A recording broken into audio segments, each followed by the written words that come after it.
Street food. Welcome back to Street Food's adventure in Guangzhou. Dim sum. It's a Cantonese tradition. The British have tea time, the Spaniards take a siesta. In Guangzhou, you have dim sum. Our friend Summer, the day before her wedding, took us out to a traditional Cantonese dim sum. Dim sum breakfast. We had some qing cai. We had some more changfeng, some papaya, a white carrot omelet. That was good. We had some zhou, some pork baozi, some shrimp dumplings. Now these are all things very typical to dim sum. You see them a lot. But then they brought out some durian pastries. Liu lian su. It's just a little puff. It's like a cream puff, but instead of being full of cream, it's full of nastiness. You don't really need to mash durian a lot. I mean, when it's ripe, it's already pretty mushy. At first I liked it. Pretty good. But then...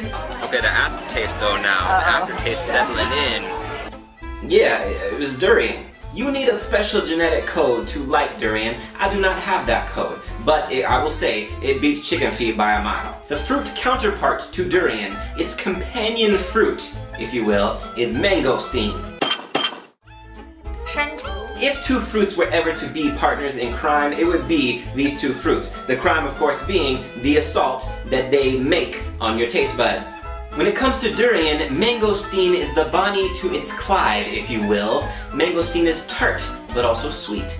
It's like if you could imagine a very slimy sweet tart. It's not great, but compared to durian, it's awesome. Summer says these two fruits go together. She loves them both.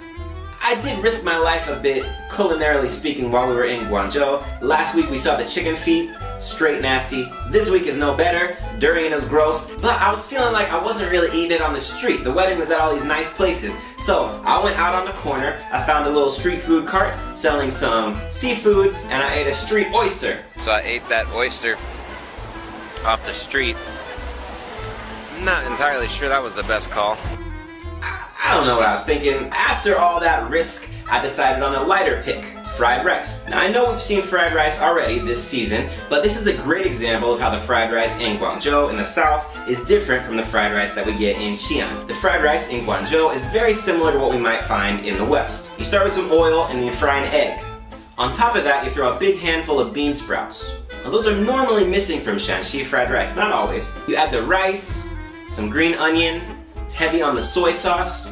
It's got some cabbage in there as well. The fried rice here in Xi'an is not heavy on the soy sauce, and it's got different vegetables. I mean, if you eat fried rice a lot, you definitely would notice a difference. On the other hand, they're still both pretty greasy, they're still both pretty delicious. So the morning of the wedding, the friends and family all gathered in the lobby of this hotel. While the bride and the groom went out to get pampered and whatnot, the rest of us were bused to the site of the wedding ceremony. It was kind of cool. We all rode the bus together to this other hotel. I didn't know what to expect.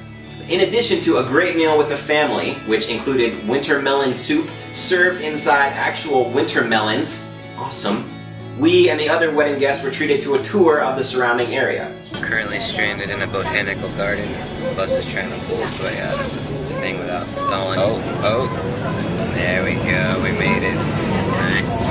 Oh. Summer in New York's had 3 wedding ceremonies. One in her hometown, one in his hometown, and this one in the town where they work and currently live. This one was the most Western of all the ceremonies. But they still had plenty of Chinese elements, such as Photoshop mastery, confetti, tea. It's cool. The groom gives the bride's parents some tea, and first he calls them aunt and uncle, but after they drink the tea and they say, yeah, I like it, then he calls them mom and dad. And then they give him a hongbao. A hongbao is a red envelope full of money. If you go to a Chinese wedding, you better come carrying one of these. How much goes in the hongbao? That depends how well you know the person. It's all about that relationship.